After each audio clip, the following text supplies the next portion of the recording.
So why create content? Well, content can create free traffic for you and your website, and so it's tremendously important for your business.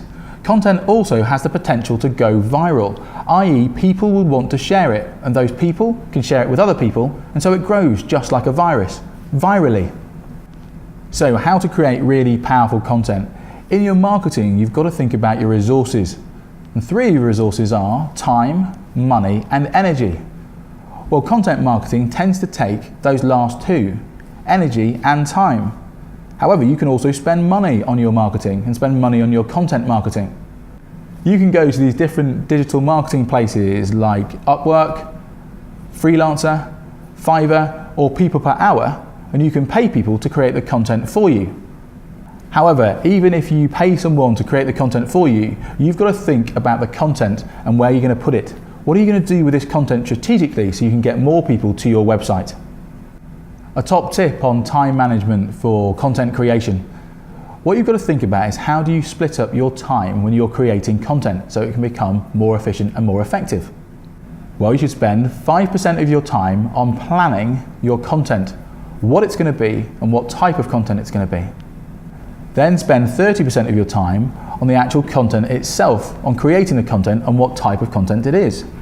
Then it's 60% on getting the message out there, sending it to the right person, because the greatest content in the world means nothing if you don't give it to the right people and hope they will then send it to their friends and then it goes viral. And then you spend 5% of your time on benchmarking the results. What you've got to do here is learn what went right and what went wrong so you can get better and better. It's the 5% at the start and the 5% at the end that are the crucial moments, i.e. planning where you're going to put your content and then learning what went right and what went wrong. That will get you becoming a better and better content marketeer. And then here are some great ideas for creating new content and different content for your product or service. You can go to answerthepublic.com and you can simply type in your keyword and you can get thousands of questions that you can base your content on. You can also go to a website called factfox.com. What this stands for is frequently asked questions.